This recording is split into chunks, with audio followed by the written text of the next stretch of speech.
Hola, soy Del Yerton. Bienvenidos a esta nueva serie de estudios que lleva por título Creciendo espiritualmente. Creciendo espiritualmente.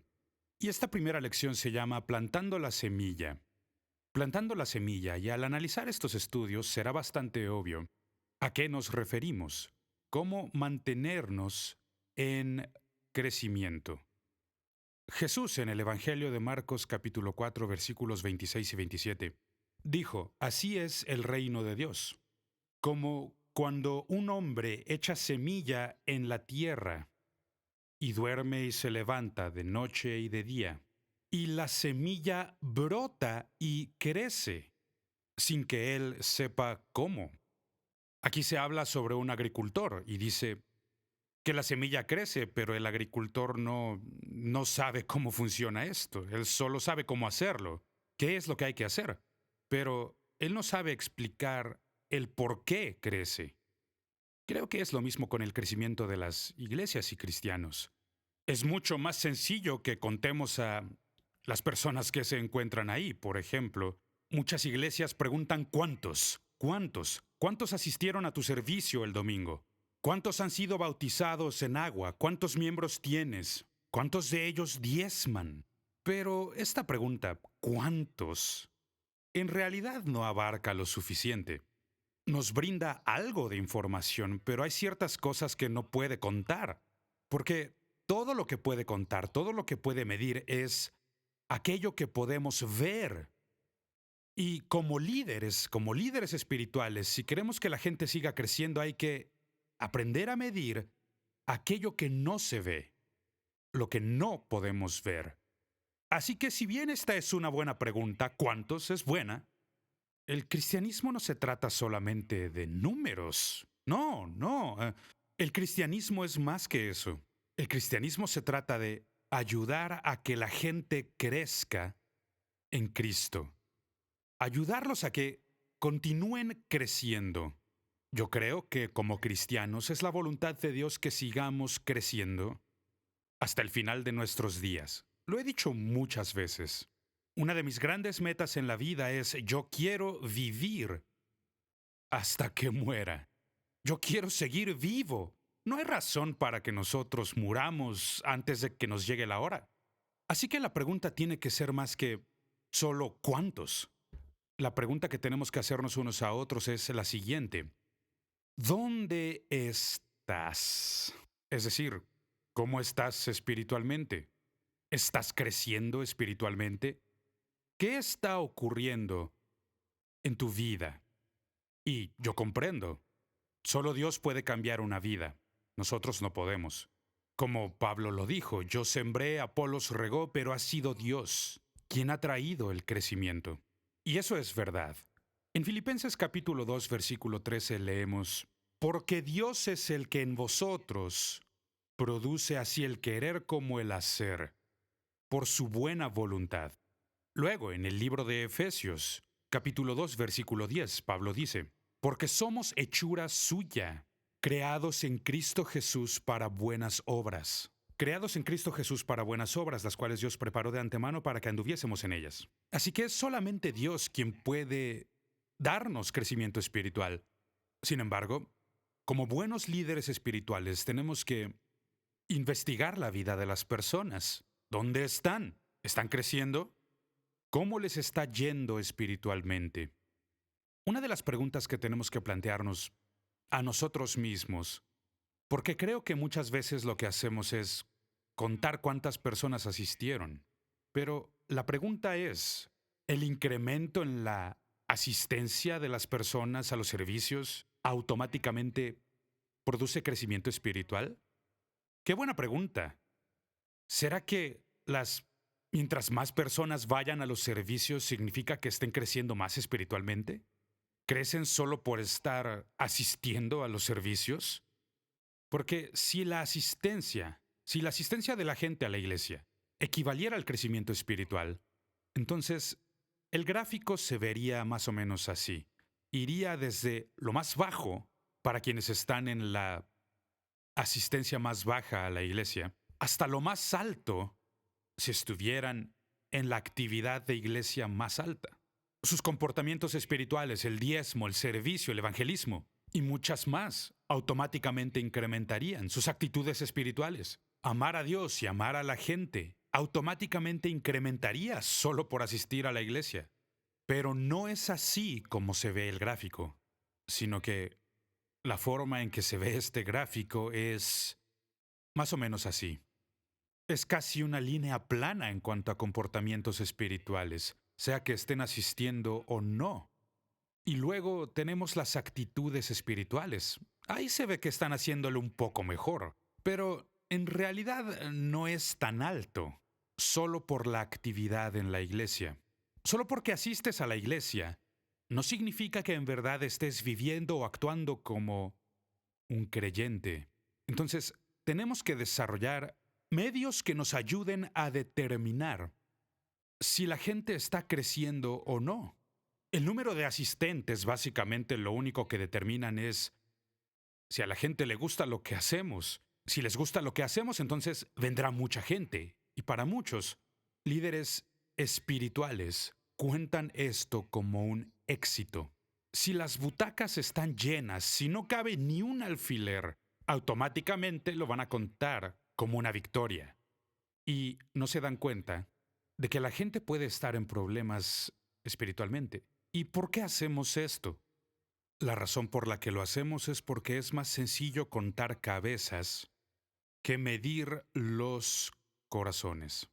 Entonces, es más fácil contar las ofrendas y contar cuántos asistieron. No digo que no hay que saberlo, claro que deberíamos, pero se requiere más que esto para desarrollar una iglesia sana. Cuando era un joven predicador, fácilmente me asombraba por las multitudes. Me encantaba este concepto de, mientras más grande el edificio, mejor será la iglesia. Mientras más grande, mejor. Eso yo me lo creía. Y ahora he llegado al punto en el que ya no creo esto. Yo creo que mientras más sano, es mejor. Y yo he visto iglesias enormes en cuanto al número de asistentes, pero no estaban sanas. Y eso a la larga se nota cuando se dividen y se forman varios grupos. Eso no era sano. Y he visto otras que no tenían tantas personas, pero eran iglesias fuertes espiritualmente. Estaban sanos espiritualmente. Y eso es lo que nosotros tenemos que hacer. Tenemos que desarrollar planes para ayudar a la gente a crecer espiritualmente. De verdad creo que es una de nuestras tareas principales como líderes espirituales. Nuestra motivación tiene que ser ver a la gente crecer en vez de enfocarnos en incrementar los números. Puede que hagas crecer los números, pero un payaso puede atraer una multitud. Pero eso no sería una iglesia. Eso sería un circo.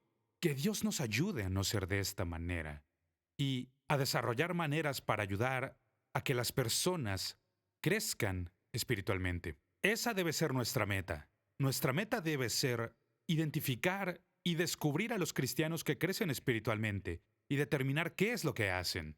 ¿Qué es lo que hacen para todavía en sus años 60 o 70 estar tan vivos espiritualmente? Siguen tan pero tan vivos, mientras que algunos jóvenes ya se han rendido espiritualmente. ¿Cuál es la clave de este crecimiento? La clave está en desarrollar un plan. Tienes que decir con precisión dónde estás y hacia dónde quieres ir. ¿Y cuál es el plan de acción que nos ayude a llegar allá? Esa es la pregunta que tenemos que responder. ¿Cuál es la clave para su crecimiento espiritual? ¿Qué es lo que los mantiene vivos y creciendo? Tendremos que intentar determinarlo y descubrirlo, y así ayudaremos a que todos sigan creciendo espiritualmente. A Jesús le hicieron una pregunta. Un líder religioso. ¿Cuál es el gran mandamiento? Y esto lo encontramos en Mateo capítulo 22, versos 37 al 39. Jesús respondió, Jesús le dijo, amarás al Señor tu Dios con todo tu corazón, con toda tu alma, con toda tu mente. Este es el primer y más grande mandamiento. Y el segundo es semejante.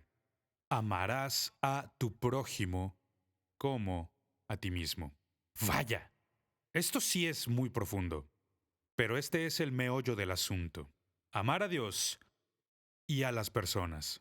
Si podemos hacer estas cosas y las hacemos bien, podremos seguir creciendo espiritualmente. Pero si fallamos en cualquiera de estas dos áreas, dejaremos de crecer espiritualmente. Ahora, antes de poder darte algunos pensamientos sobre determinar dónde se encuentra la iglesia en el radio espiritual, quisiera destacar algunas cosas que hemos aprendido, cosas que no equivalen a crecimiento espiritual. La primera es, el género no impacta el crecimiento. No importa si tú eres hombre o mujer, una dama o un caballero, esto no hace ninguna diferencia. No, el género no es un factor determinante. Lo siguiente que podemos descubrir es que la edad parece no tener ningún impacto en el crecimiento espiritual.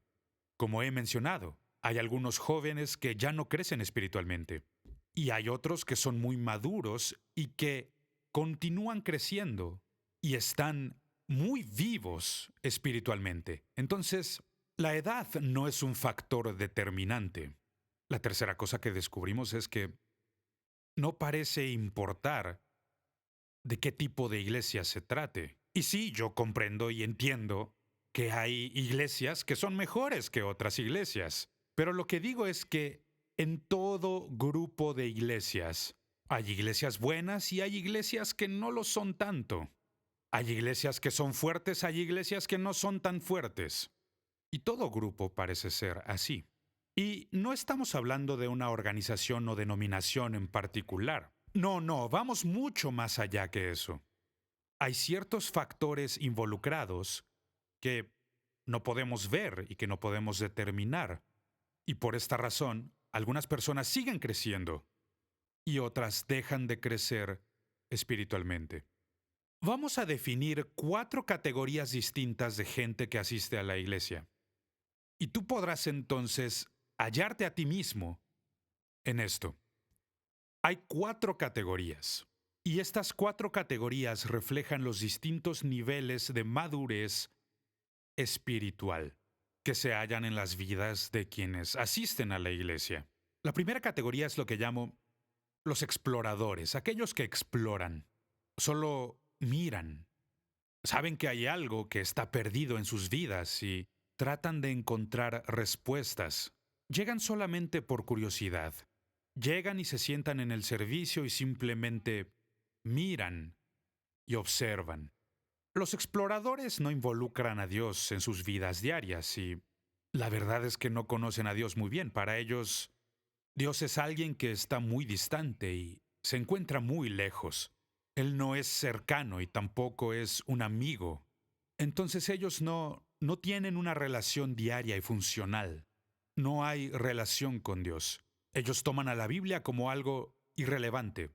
Para ellos no es importante. Por esta razón no leen la Biblia y no consideran que tenga un valor real en sus vidas. Y por esto conocen muy poco sobre la Biblia. Y sus vidas de oración son similares. Solo buscan a Dios en tiempos de necesidad. Por ejemplo, cuando están sufriendo, claro que oran. Cuando tienen algún dolor, sí oran. Cuando tienen necesidades, van a buscar a Dios y oran. Pero en realidad no tienen una vida de oración fuerte. Toman a la oración como si fuera un neumático de repuesto que usas en casos de emergencia. Es así como toman a la oración. Y no se involucran en servir a otros. Eso no es de interés en sus vidas, porque no han llegado a esa actitud espiritual de amar a Dios y amar a la gente. No les interesa para nada el servir. Ellos solo vienen a observar. Y algunas preguntas que tenemos que hacer son, ¿para qué vinieron en primer lugar? Bueno, hay muchas razones y aquí tengo 5 razones principales. Razones por las que la gente viene a visitar tu iglesia. Ellos crecieron en la iglesia. Entonces, buscan algo que está ausente en sus vidas. Algo ya no está. Y ellos saben que espiritualmente hay algo que ellos no tienen y están buscándolo. Otra razón es porque buscan propósito. He notado que el COVID-19 ha hecho esto en muchas personas, ha hecho que muchos piensen en cosas espirituales y en la eternidad y que piensen en Dios. Por eso están buscando propósito. Y otra razón por la que las personas vienen y exploran es por el ejemplo cristiano. Alguien les ha invitado, alguien les ha traído aquí esperando que asistan y también adoren con ellos y su familia. Entonces, por el ejemplo cristiano, o a veces solo se dan cuenta y dicen, hay algo en mi vida que tiene que cambiar. Estoy yendo en dirección equivocada. Esta no es una buena manera de vivir. Necesito cambiar. Y estas son varias razones por las que la gente llega a tu iglesia. Pero simplemente están explorando. Lo que hacen es buscar algo que saben que no tienen. Y la segunda razón por la que la gente asiste a la iglesia es lo que yo llamo principiantes. Y aquí estamos hablando del nuevo creyente. Recién han comenzado con su viaje espiritual. Se dan cuenta de que hay algo aquí que ellos no tienen y buscan respuestas. Estos principiantes están descubriendo su fe. Son los primeros pasos que toman como cristianos. Recién están comenzando con su viaje cristiano. Estos son los principiantes. Los principiantes en esta etapa de la vida necesitan a alguien que les ayude a interpretar los asuntos espirituales. Ellos no comprenden la Biblia. Para ellos la Biblia es un gran libro confuso. Necesitan a alguien que pueda ayudarlos a entender. Y sí, de vez en cuando pueden leer sus Biblias, pero para ellos resulta difícil porque no la comprenden. Recién han conocido al autor de este libro y recién están comenzando a conocer a este autor. Y ellos usualmente comienzan a asistir a alguna célula. Y como dije, estos son sus primeros pasos. Entonces recién están comenzando con este viaje espiritual, pero caminan en la dirección correcta. Este es un tiempo emocionante en sus vidas. Si están en una buena iglesia y están rodeados de cristianos que están creciendo espiritualmente, puede ser uno de los mejores momentos de su vida. Luego, la tercera etapa es lo que yo llamo crecer. Crecer. Esta es gente que está desarrollando su vida espiritual, su viaje espiritual. No solamente se han encontrado con Cristo, no solamente les han presentado a Dios, y no solo están leyendo la Biblia, ahora la Biblia está mostrándoles respuestas, les presenta dirección. Están encontrando algunas de las respuestas a las preguntas que ellos tenían. Y claro, esto lleva al crecimiento espiritual. Es como cuando los bebés nacen en este mundo. Para ellos todo es nuevo. Pero cuando crecen y recién están aprendiendo a caminar, y vaya apetito el que desarrollan, están creciendo tan rápido. Es lo mismo con estos jóvenes cristianos. Están creciendo en su fe. Su vida de oración crece. La oración se ha vuelto algo muy importante para ellos ahora, porque antes la oración era como hablar con un extraño. Ahora están hablando con Dios y se dan cuenta que Él sí es Dios. Así que la oración ahora es algo serio para ellos. Pero hay algo que tenemos que notar. Ellos todavía no le han sometido todo a Dios. Todavía hay asuntos en sus vidas que tienen que superar y preguntas que todavía necesitan responder. Todavía están luchando con ciertos hábitos que no son buenos y están tratando con ciertas cosas en esta vida y se encuentran en un viaje. Pero todavía les falta mucho. Recién están creciendo en la fe. Ahora, en este punto, las células que hay en la iglesia, las células se han vuelto importantes para ellos.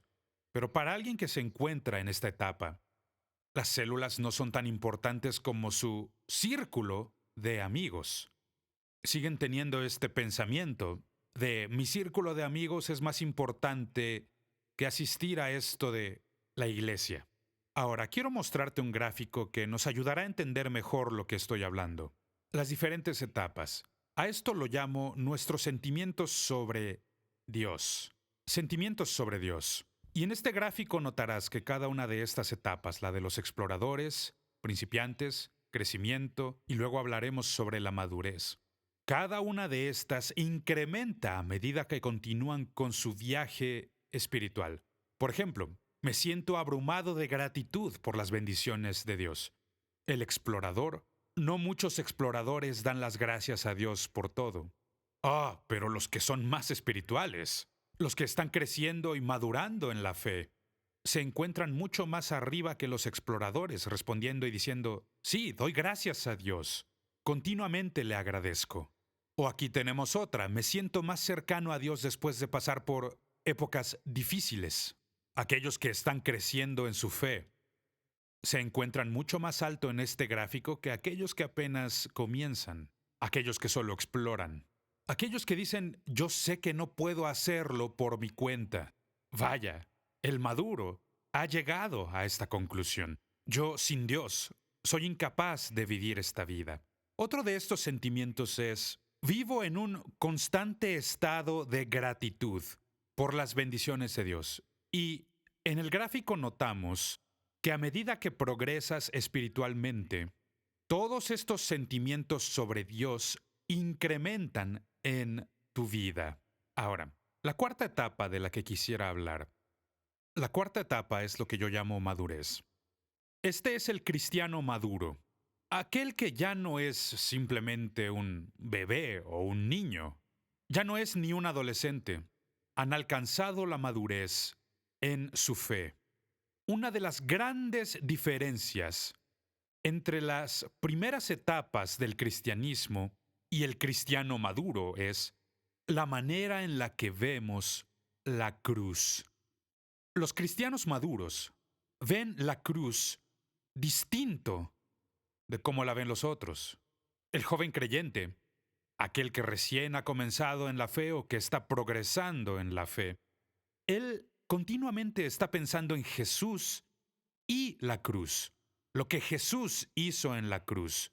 Y esta es una verdad tremenda, el darnos cuenta de lo que Él ha logrado y hecho por nosotros, cosas que nosotros no podíamos lograr. Esta es una verdad tremenda.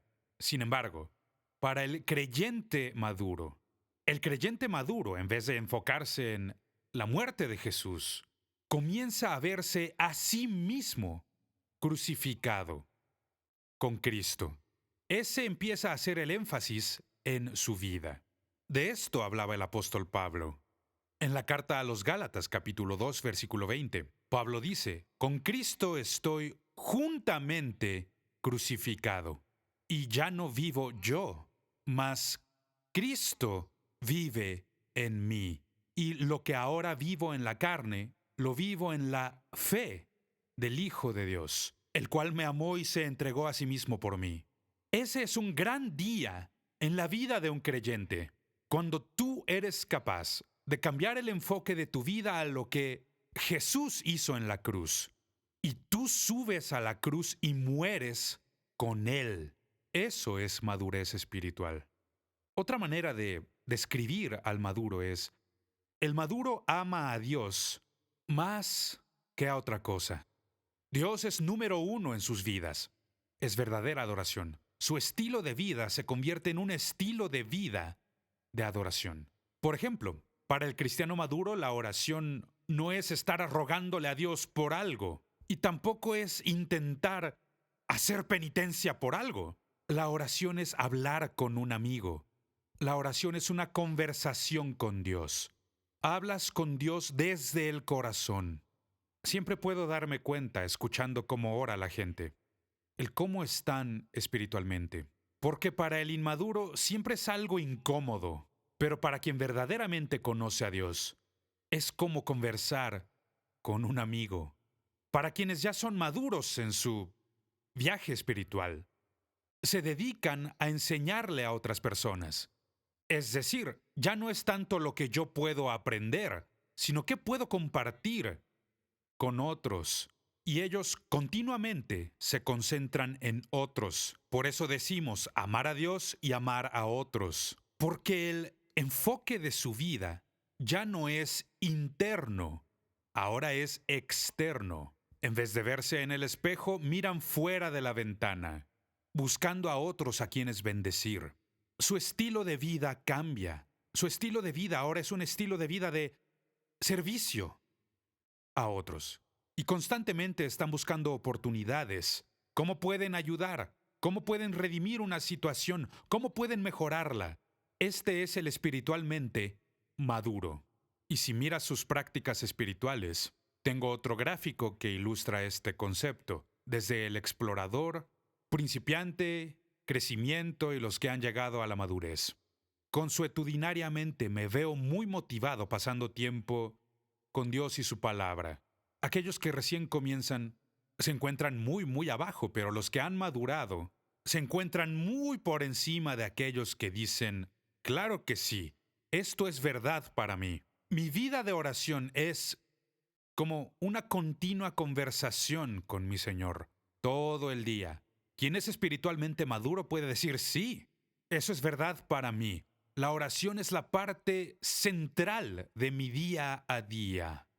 Dicen, sí, así es como yo vivo. Y luego, si no leo mi Biblia, algo no funciona en mi día. Estas son prácticas espirituales que incrementan en la vida de cualquier persona que quiera madurar y crecer en la fe. Y muestra las diferencias que existen entre quienes simplemente exploran o comienzan, crecen y aquellos que ya son maduros espiritualmente. Y mi meta como líder espiritual, es el ayudar a que la gente siga creciendo en Cristo. Es uno de los valores más importantes de mi vida. Y creo que como líderes tenemos que desarrollar un plan. ¿Cómo podemos hacerlo? ¿Cómo podemos ayudar a que la gente crezca? Porque esa es la voluntad de Dios. Dios no quiere que nosotros muramos antes de tiempo. No, Él quiere que continuemos creciendo en nuestra relación con Cristo Jesús.